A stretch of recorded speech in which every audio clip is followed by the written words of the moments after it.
time, so that's why. If I'm trying to make sure that everyone that joins on has an opportunity to come in and join us in this conversation. But let's go ahead and get started. This is my. I'm sorry. Somebody say something. I was going to say I would start with a little brief history of how the trust came into being.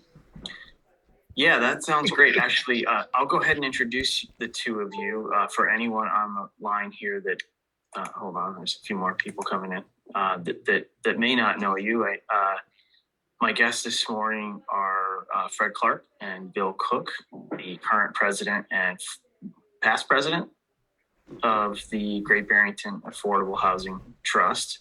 So thank you both for joining us this morning for this conversation. And housing is clearly a hot topic here and just about everywhere at the moment. And a question came up at the last session about housing, and I realized the question was more focused on workforce housing, but I thought this would be a good start to a conversation about housing in general, and the efforts that Great Barrington as a community, as a town is making to improve that situation here in town. So Bill and Fred, could you dive right into a little background? And I have some questions for you, but if you could lead in, that would be great. Sure. So way back in 2007, town meeting in Great Barrington voted to accept a Massachusetts general law that permitted the town to establish an affordable housing trust fund. And then nothing happened. That was it. 2015, I got elected to the select board, and I thought housing was our most sort of critical issue to be dealt with. So I looked into what the town could do. And that's when I discovered that really nothing had been done to establish an affordable housing trust fund. So I thought, what the heck, we should do that. So we got it onto a warrant, and I believe it was 2017 that the town actually created the Affordable Housing Trust Fund. And so it was another year of organizing. We had a trust declared. And so 2018, we really started working. We had 7 members on the board at that point. And that's really about it. Since then, we've helped 5 people with down payment assistance, 5 households, a total of $99,000 and change. These are zero interest deferred payment loans that don't have to be paid back until they sell a house or it's transferred. We've had, through Construct, we've given out close to $100,000 in rental assistance. And last year we purchased just over 7 acres of land in a residential area in Housatonic. And we have an agreement now with Habitat for Humanity to develop 20 units of permanently affordable home ownership housing. And we also have an agreement with Habitat to convert a sort of foreclosed house over on Grove Street in Great Barrington to a permanently affordable home ownership house. And that, in a nutshell, is where we're at as of the moment. Any idea what your timeline is on the 40 Grove property? They should be starting work on it this spring. So there could be someone in the house this time next year, I think.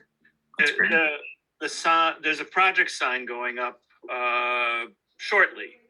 And the sign's going to have one of those Q things on it that you can scan and you get all the information.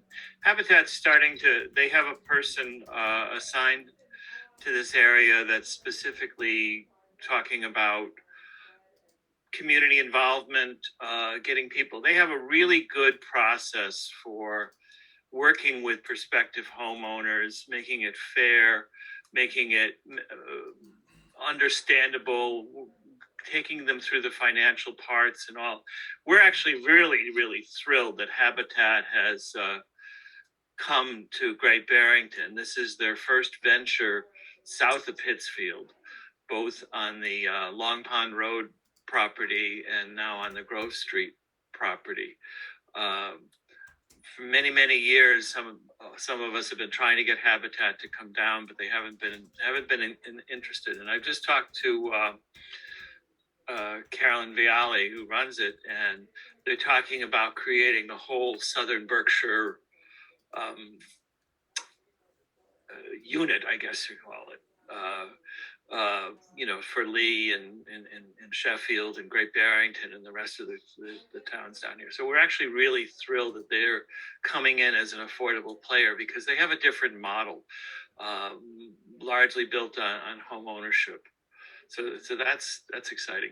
As far as Grove Street goes, it's taken some time to get all the legal stuff in place to transfer the deed to Habitat so that they can do what they need to do. But they've gone in and they've been able to do their evaluations and surveys in the house. They've actually ordered kitchen cabinets. They took measurements and ordered kitchen cabinets. I think there's even a porta potty on site now. But the sign will be going up really soon. And then this spring, we'll start to see a lot of activity there. So that's great news. What a perfect location. Oh, it's going to be wonderful. It's just, I think it's going to be a great opportunity for some young couple to come in and build in the community because it's a great neighborhood. Yeah. So, Mark, I just wanted to say really thank you for having this. I mean, it seems like everywhere you turn these days, people are talking about affordable housing. People are very concerned about it, whether it's on the ARPA survey where some of the results on that were very high, or letters to the edge that have come up, or I see Ed's here, Ed and Pedro's. It's not that simple. Everybody's talking about housing. Rotary's talking about housing. Everything that goes on. And what everybody's concluded is there's no simple solutions. We're in a very difficult situation right now.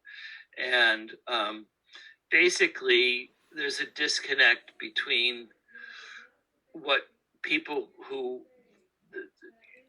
can earn in a reasonable job, not an executive job, not a high-powered job, but a reasonable, husband and wife, two parties working together, bringing in an income, and then what they can afford for housing. And, we're a victim of our own success in that we have a wonderful community, and it's a great place to live.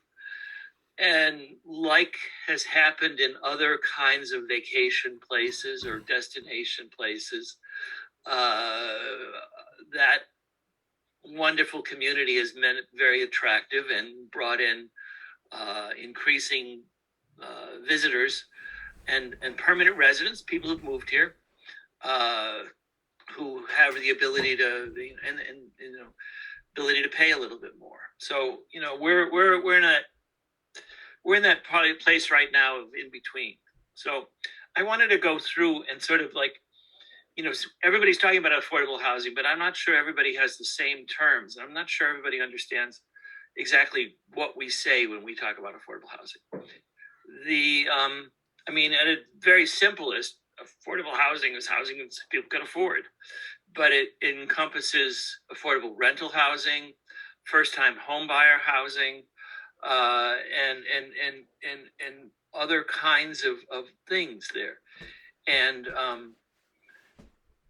workforce housing is generally a term that's used for people that make a little bit too much money, a little bit higher than the threshold or the state and the federal programs count as affordable housing. So most of the programs that Construct runs or CDC or others have federal and state grant money that's tied into income qualifications. And for all of those affordable housings, we use the area median income.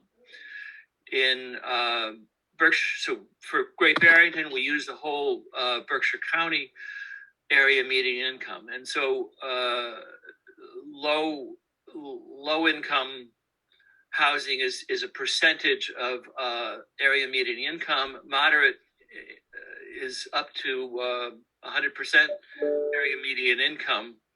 And for right now in Berkshire County for 2021, that was about $64,000 of gross family income for a family of two. The threshold goes up depending upon the number of family members there, but that's the kind of threshold. To put that in some kind of perspective, if you had a young couple and say she might be a nursing assistant or some other similar sort of job, he might be a carpenter, laborer, painter, and making in the $15 to $18 an hour, they're going to be in that right at that $60,000, $65,000 income threshold. So it sounds like good jobs, but it's still tough. And that's if you can work, if both are working full time, both are employed and all. So that's really where we're at right now. So for the housing trust, we're limited to 100% of area mean income for most of our projects. So that's the median income for all of our projects, really. For all of our projects. So that's really where we're at right now.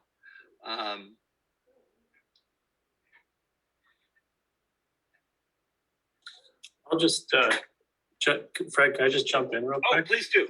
I'm kind of got to a stopping point. And Andy, do you mind if I just mention something real quick? I see your hand up. I'm sorry. Hi, everybody. I'm Chris Rembold.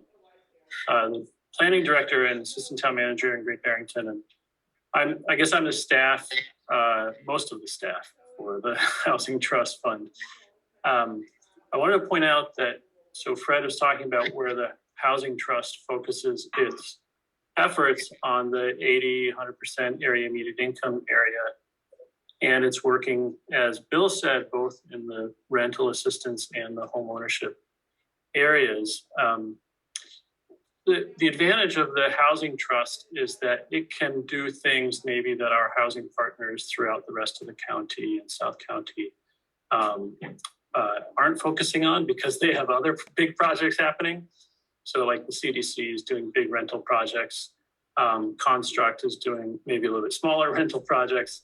And the Housing Trust can fill the roles that maybe other nonprofits, other organizations aren't focusing on, or for whatever reason, aren't able to focus on at that time. So this is just another way for the housing issue to be addressed. It's also something that the town can fund directly should the voters choose to do so. So, and early on when the trust started, as Bill was mentioning, it took a while for the trust to get started. A lot of the early meetings were conversations with partners like the CDC and Construct to figure out, what are you focusing on? What should we focus on? And so that's what got the trust to the point of doing homeowner, down payment grants, being able to step in to do the COVID emergency rental assistance, acquiring land for affordable housing. And so that's how the trust got to where it is now and why it's focusing in the way that Fred explained. Yeah, I just want to say we're very fortunate to have Construct and CDC and our other nonprofit players here. Not every part of the state is as fortunate as we are. But as Chris mentioned, and we're not competing with them. They're our partners. They're our professional resource sometimes. We do not want to compete with them. That's the last thing we want to do. And as Chris mentioned, we want to fill in the gaps that they're not able to.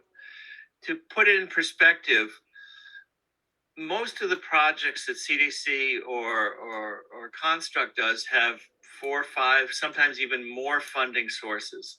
each one of those funding sources has their own qualifications and requirements, and concomitantly reporting requirements. So every year you have to come back and say, yes, we still meet those requirements. That basically takes staff time to do that kind of thing. They can't afford to come in and do 1 to 4 family housing because, well, one, the grants are there for large scale projects. They're not there for the 1 to 4 family housing. And two, the amount of overhead it would take, the amount of effort and personnel, just for the payback of helping a few people doesn't add up. So they've chosen to, and three, all of those grants that I'm familiar with, or most of those grants that I'm familiar with, are for rental assistance, rental properties. So the gap in the marketplace is home ownership, is trying to get people to come in with what we used to call starter homes or first-time home buyer houses, to allow people to buy a house, but also, you know, the small rental properties too. Fred, can I add a thought too? Sure.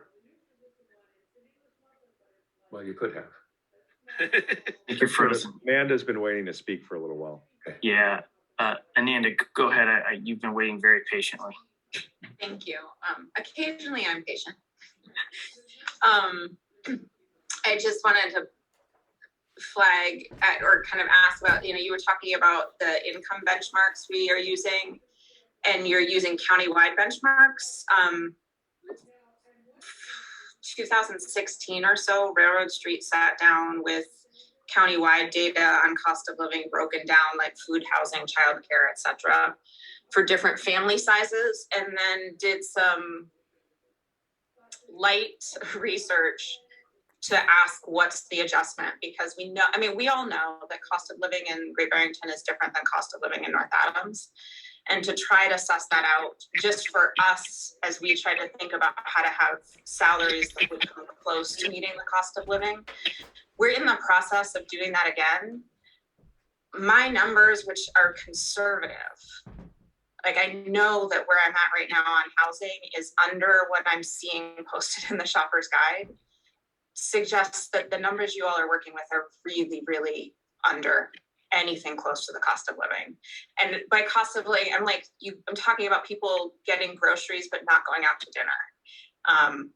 So I just want to put that on the table. I don't, you know, like what we're doing in-house is not robust enough to offer you all as a useful way to you know, to pin something publicly too, but I would really encourage looking at how the town could get at something a little bit more realistic to what is happening in South County. The other thing I wanted to say is that as the executive director of an employer, this is crisis levels. I can't recruit staff. I have staff living in Poughkeepsie because they can't live here. And I'm not going to be able to retain them. I just hired a really amazing young person who is excited to be living in Great Barrington. The day, like the month their job started with us, and this is exactly what they want to be doing. They share an apartment with 1 or 2 roommates. New landlord raised the rent by $900 a month. I think that it's that house, and those of you who know me know that like my whole family's in construction and housing. Like I'm very much not anti people coming and building. I'm pro people coming and building and having really robust ways that we integrate newcomers into our community and build values together. So when I say like we are at a crisis turning point, it's with all of that perspective, that if we don't come up with something different than what we're doing right now, we really are tipping over the edge of anything sustainable. And I hear rumblings of other nonprofits questioning whether or not they can stay in South County because they can't sustain a staff here. So it's a crisis, and it's a crisis I am like 100% up for working on, by the way, if there's a way I can be useful. I jump in? Fred, I'm sorry, I must have got kicked off for a moment. The point I wanted to make, and I think your organization might be more capable of dealing with it than the CDC. One of the extreme needs, aside from the general needs of affordable housing, is housing for employees that work in Great Barrington. Yeah. Now, whenever we do our various programs, there's no way to allocate apartments, affordable apartments, for employees that work in Great Barrington. That's just part of the DHCD and federal guidelines, which don't allow us to do that. So I urge you to think about considering championing programs that create affordable housing for employees specifically, certainly, using perhaps the income guidelines, but maybe you're in a position to discriminate, if you will, to those type of people that need it, because our town is going to go down the drain if we can't get and keep employees. I'm sure many have noticed businesses that have been open 7 days, 6 days are down to open 4 and 5 days. And that's because of inability in many cases to get employees, but in other cases, they can get employees, but as Amanda pointed out, can't keep them.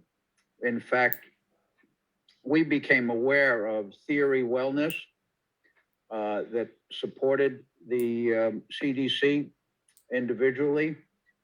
I think we were told that like 70% of their employees live in Pittsfield. Yeah. And that was even before COVID. So that's a real hole, a hole in the donut that needs serious addressing, and very soon. And as you well pointed out, Fred, it's not possible for organizations like the CDC to do those kind of small projects that could make a big difference. I mean, if you look at Old Mill in Egremont, Terry bought 2 homes to house his employees. Now, that's a successful business. It's been around for a long time. They can afford it.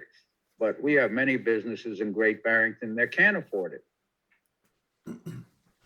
I add something? We hear this so often, and it's not just, it's everywhere. It's recruiting. It's people who can't bring people in, who look. We've heard of teachers and even a principal who accepted a job and then were looking for housing and walked away. Basically, we hear that so often. Even the hospital is having trouble. Yeah, everybody. And I think there's a story that the Red Lion bought houses too for its employees at one point. Hubby's Cabins, I believe, for one. Yeah. Jim, you've been patient. Yeah, so I was gonna sort of, let's get everybody's names straight, tying Amanda's comments to, I don't remember if it was Bill or Fred talking about the gap, and Chris talking about the different roles the groups play. One of the things the CDC is working on, we have at this point a fairly good, I hate to use the word formula, but we have a system that works now for a 40 to 50 unit development that gets funded, as was described earlier in this meeting, and provides affordable housing within the income ranges that we described earlier. And so that's not going to change. We can do that. We will do that. We'll continue to do that. What the next challenge for us is to figure out how to work to solve the problem that we're all describing now. And the particular challenge for us is that these established sources of funding don't exist for that, whether it's because it's home ownership or whether it's because of where the income value is or whether it's because of the size of the project. These things all represent challenges. So we're trying to figure out how to solve these problems, and it's clear that some of that solution's in down payment assistance, and some of that solution may be in the town helping to bring preferred financing to the project. You know, I don't know how viable that is, but it's an idea that's out there. There's interest rates that are available to the town that are available to other organizations. And some of that might be in partnering pre-construction with buyers if they're for purchase, or renters for the project, so we can eliminate that aspect of risk from the project. And I think that if we're all working together, if we could figure out a way to all pitch in together, we could pencil out a project that works, and then we could execute that project once we've got it to pencil out. So I don't know if I'm hearing the willingness to form a working group to try and solve this problem. Let me throw something out there, Jim, in that regard. One of the things that the Affordable Housing Trust Fund can do is purchase property on the real estate market without going through a 30B process if they use only CPA money. So if a house comes up under foreclosure or something like that, we can purchase it if we have enough CPA funding available to us. If there is a working group or a group of business owners who want to provide affordable rental housing for their employees, if we could buy some of the existing multifamily homes in town and convert those into workforce housing, essentially, we could make some headway that way. Yes, I mean, right. So that isn't exactly what I was envisioning. I mean, that's something we'd love to try and participate in. I was envisioning more of a development approach to it, and maybe, you know, at a smaller scale, but you know, that let's not throw the baby out with the bathwater. This could be a very good idea. And the CDC, you know, which has recently become more active in its economic stimulus side, you know, working with small businesses and economic development side, excuse me.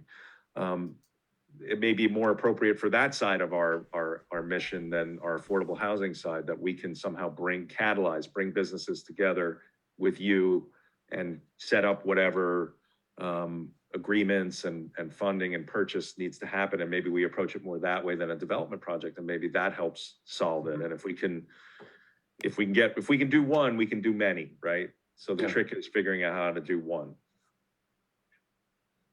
Let me introduce what I consider another piece of the overall puzzle, and it isn't directly the housing, it's transportation. So for any of you folks that might be familiar with the world of Manhattan and Long Island,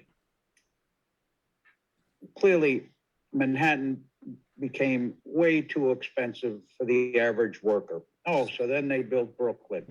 Oh, then that became too expensive. And then Long Island happened. And it was amazing the number of people that, because they wanted a nice place with a yard that they could afford, would. Oops. We lost you, Richard. Yeah. Robin's been waiting. Okay, so that's all very interesting. I think. Richard, you might have to turn your camera off again. Robin, you're muted. But why don't you go ahead? You've been patient. Okay, thank you. Can I add something about the workforce housing that may be a temporary gap, if not something? How to deal with this. Because you got to turn off your video. Yeah, Richard, we lost you for a few minutes there. I'm sorry. Okay. Robin. My Richard? point is, there are many pieces to the puzzle, and I think that the transportation piece also needs to be part of the discussion on how to create more affordable housing. And just so that other people understand it, because CDC and me personally have worked on trying to get affordable housing for Egremont. One of the things that makes it much better for doing affordable housing in Great Barrington is town water and sewer. So that is a critical piece of helping creating affordable housing. Thanks, Richard. Robin, go Can ahead. can I just add something about the workforce housing? I know I've been getting up on my soapbox about this, but I want to get up again. While these projects are long-term projects, would it be possible for us to consider some kind of a short-term measure of housing stock that exists without getting into the whole affordable short-term housing debate? There are people such as Jen Clark that rent out rooms in their house. I suspect that there are other people who have, I'll call it excess capacity. A child has moved out to college. They'd be happy for the extra income. This is not Airbnb. This is maybe seasonal for our summer workers. But I want to emphasize something that Richard said as a boots on the ground merchant. I am desperate to extend my hours. I'm desperate to take on another project. I absolutely cannot do that because of my staffing situation. I can't bring in minimum wage, sales associates. And by the way, we don't pay minimum wage. We start above minimum wage and we offer benefits. And increasingly others on this call, and I see some of them in the participant pool, do the same, but they're just not coming. Yes, transportation is part of it, but if there were some kind of link that each of the organizations, and I name CDC, SB, I name Construct, I name Habitat, all of the organizations where people might be turning for housing as a short-term measure, if we could at least help them get into some of the excess capacity in shared housing. And some of them, especially the younger people, enjoy that experience. I know Ed had considered it at some point, but they want to be in a shared housing situation. There's all sorts of economic efficiencies. There's a lower carbon footprint to doing so, but there is currently, to my knowledge at least, no centralized way, aside from going onto the Great Barrington Community Forum or one of the online forums, which are spotty. There's no way to link people who want these housing situations with people who have the excess capacity in existing buildings. True. Thanks, Robin. Nan, go ahead. Yeah, hi, good morning.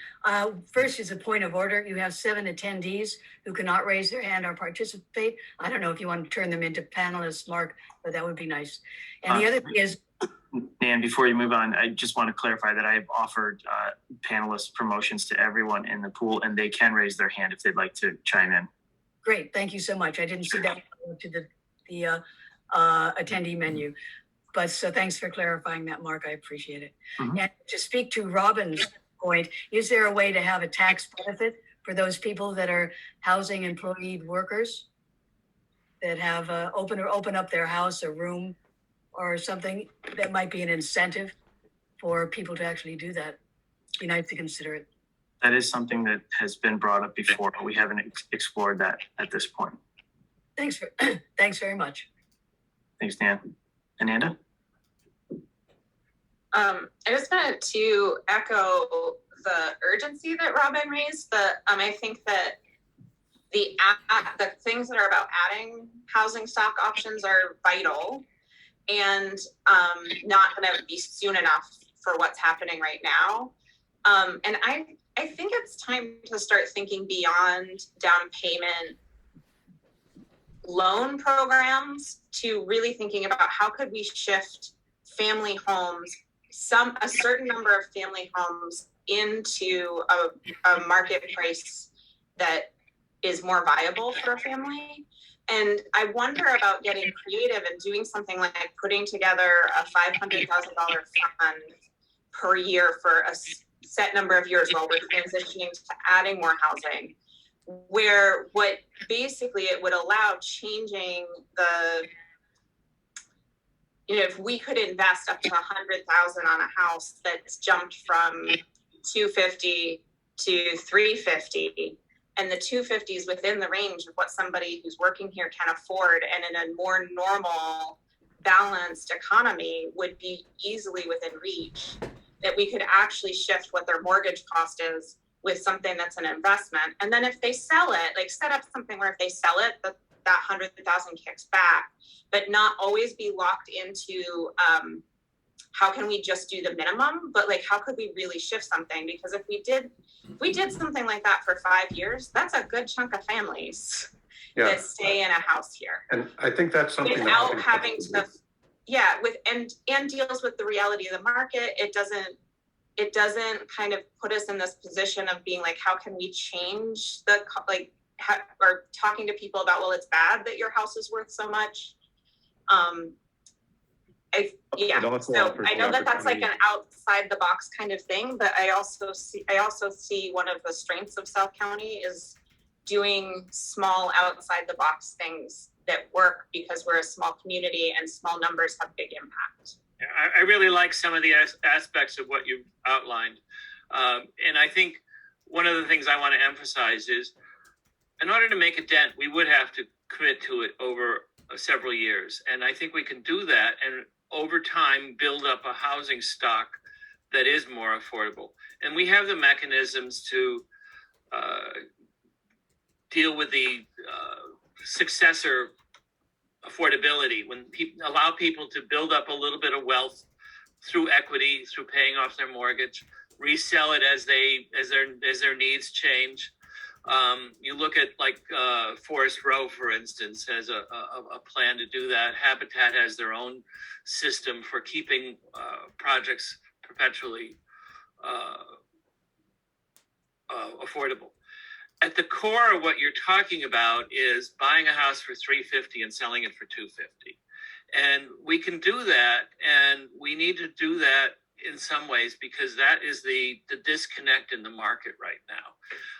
In terms of price and affordability, there's a gap, and somehow or other we need to meet that gap, whether we do it through low interest mortgage or first time home buyer programs, grant programs, things like that. The flaw in your project, your program though, is where do we get $500,000 every year for 5 years? You know, I mean, other than that, it's a great program. So there's an opportunity. I never worry about those things. That we figured, like, if that was something we decided to do, we'd get it, we'd find it. But so there's an opportunity in what you just described, Amanda, because right as you think about this, and Fred just said buy a house for $350 and sell it for $250. That's not really a formula for success, right? In any conventional sense. And as we're, these houses appreciate, and if we're going to try and figure out a way to control that, you're essentially asking some property owner to not take the profit out of what is probably their biggest investment, and they're counting on, that profit in order to retire or whatever it is.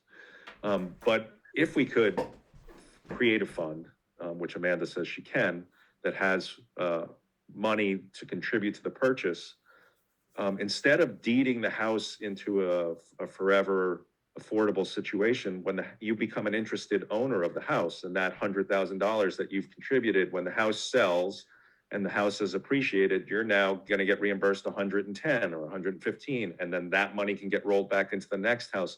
So that allows the fund inherently to keep up with the market rather than force the house to come off the market. So I think there's potentially some legs there. Again, the CDC would be happy to try and play some role in catalyzing that. Yeah, I was being facetious when I talked about losing the $100,000 per house. I mean, but I mean, look, I that's will what we tell you want to that do, and how do we do that? So that unless we ask that question, we aren't going to solve the problem. I will tell you one of the reasons I was so thrilled to have Habitat coming and working on our project on North Plain Road was that in Pittsfield in 2019, before the pandemic, they were building stretch building code, energy efficient homeowner houses for $175,000 in Pittsfield, and being able to sell them at a very market rate thing. Obviously, that's before the pandemic. It's before construction and construction materials have gone up. But there's a model. We can do this. And I think, either Amanda's program or this habitat, we have this model.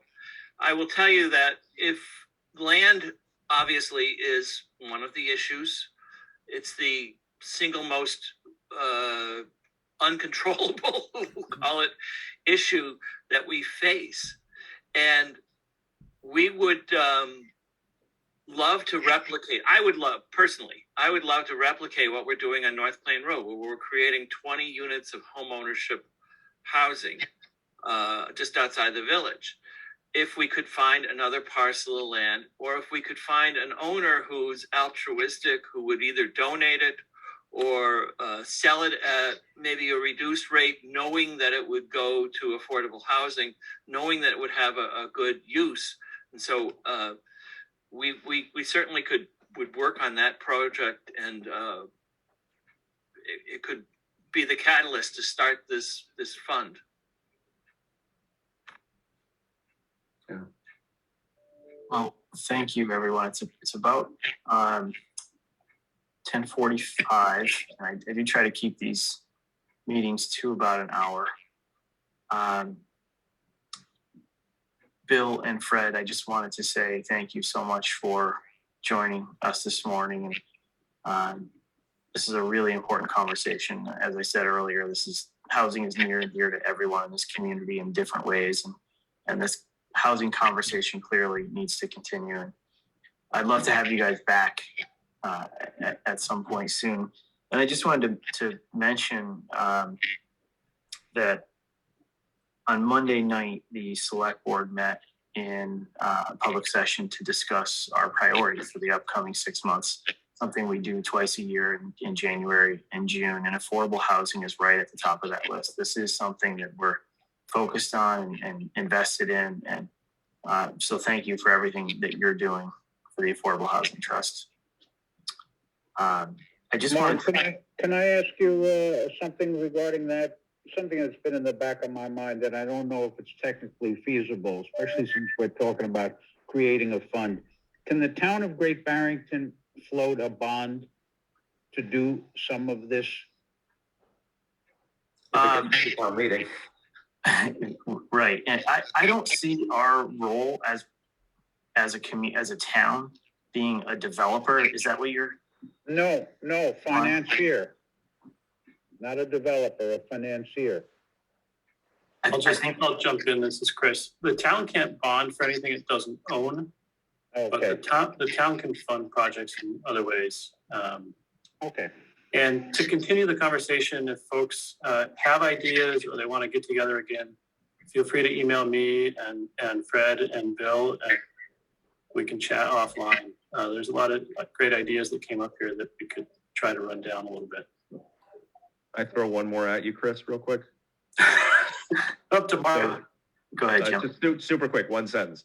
Robin from the CDC found a set of articles about how to leverage ARPA money in the current environment. And it was like the top 10 suggestions. And one of the suggestions was to use ARPA money to buy up distressed commercial property to create a sort of preservation trust to create affordable commercial leases. I don't see that as Great Barrington's problem, but I would wonder if there isn't a way to use ARPA money to create a similar trust to buy up distressed residential property and try and do that. So I'll try and do some background work on that.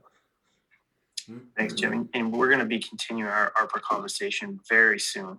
We just need to focus our time and attention during the month of February on our fiscal 23 budget season, but we'll be circling back to ARPA very shortly. Go ahead, Tim. I may have missed something. Most of the conversation seems to be about ownership. And it strikes me that for some probably large percentage of workers that would work in retail or restaurants, in the area are going to be probably younger people who will not be interested or able to buy, but would like to rent if there was rentals available. And one of the things that maybe you all know is there any sense of numbers of rentals that would be ideal? We don't need real numbers to do something, but it would be helpful to know if 50 rentals would be good or 500. The other thing that I've always found puzzling, young people and old people like me sometimes live alone, and everybody talks about couples and families. And for people in their 20s, let's say, who are looking to work, studio apartments are good. And I don't see any studio apartments anywhere. And am I missing something?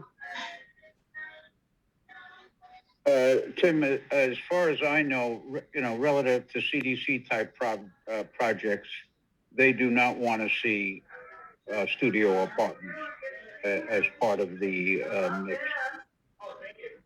In fact, there's a formula, I don't know exactly what it is, distribution between 1, 2, and 3 bedroom that the CDC likes to see as part of it.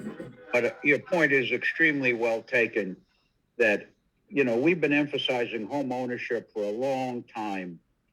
I don't see that as the significant need now, last couple of years, and frankly, going forward. And I'll take a wild guess at your other question about how many units could make a huge difference. And I'd use the number 100. And I'm not talking about general affordable. I'm talking about workforce to the employees that work in and around Great Barrington. Well, that would say to me that if studios are, for some reason, not a viable size, then a large emphasis on 1 bedrooms. I don't want to discriminate against families, but certainly there's a need for the lowest price rentals that can be had, so people who would like to live here and work here can find a place to live and afford to be here. Yeah. And right now that cost is minimum $1,400 a month. And It should be like 900. Yeah, it was, the last time it was like 900 was over 10 years ago. Yeah, by the way, Ananda, regarding that whole world, that's a bit insane. It's the fact that Great Barrington, and I know this is, I was going to say DHCD. It's not DHCD that makes those rules. It's the federal government that only looks at the Pittsfield SMSA as the guide for all of Berkshire County. I don't know if that can be worked through our federal representatives to carve out. I have no understanding of how that works. Yeah, there's data for Pittsfield and data for the quote surrounding metro area end quote. So, which I assume is then there for the rest of the county. Yeah. And so it is, in my perspective, it is really important that we take that baseline data and then dig in a little bit, which doesn't take a lot, to look at the adjustment for South County and get ourselves some ballpark idea of how different it is. For us, it's about like just a place to start thinking from. I imagine that if, we were going to embark upon a project that was pinning access to material resources to some kind of income number, we'd want to get a little bit more specific than ballpark. Fred, go ahead. Yeah. I just want to say this has been a really good conversation. And again, on behalf of the Affordable Housing Trust Fund of Great Barrington, we are a town committee. We have a couple of openings for members. We would love it if you join us. Our agenda and Zoom link is posted on the town committee's website. We meet about once a month. Even if you don't want to become a member, but you want to just participate in our discussions, they're very friendly and open. We may not have all of the answers, but we believe that we are doing something right now that's helping and working on the same problem. So we would love it if you'd come and join us. We are looking for new members. If you're interested, contact me or to Chris or to Mark, and we can give you more information. Thanks, Fred. I have a couple folks in the participant pool with their hands up that haven't had an opportunity yet to speak. So I'd like to call on them and then we'll wrap this meeting up in a few minutes. So Josh, go ahead. Your mic is open. I'd like to quickly, this is Josh Irwin, quickly just ask the question, as Tim was mentioning, you know, that one bedroom should be $900. I'm starting to look at building and whatnot and realizing $900 is unfeasible unless you're looking to incorporate essentially charity. And so $1,400 to me for workforce housing, if I had a stock of $1,400 a month workforce housing, I would be fine with that. I think there needs to be a certain number of pressure. This is a multi-step thing, pressure from business owners to be able to meet the demands. And that then trickles down to customers, et cetera, et cetera, et cetera. I don't think that $900 a month is ever possible for a one-bedroom apartment anywhere. And I think we need to start to realize that that is the new normal. And how else can we start to balance these scales to make the numbers work? And it's not just about creating the cheapest affordable living possible. People who move here don't want to live in a massive, you know, apartment complex. They want to live the Berkshire lifestyle. But we need to be able as businesses to pay them the right amount.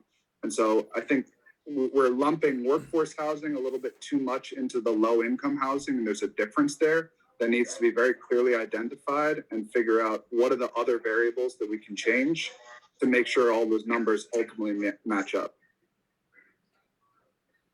Thanks, Josh. Christian, go ahead. Your mic is open now. But you're muted.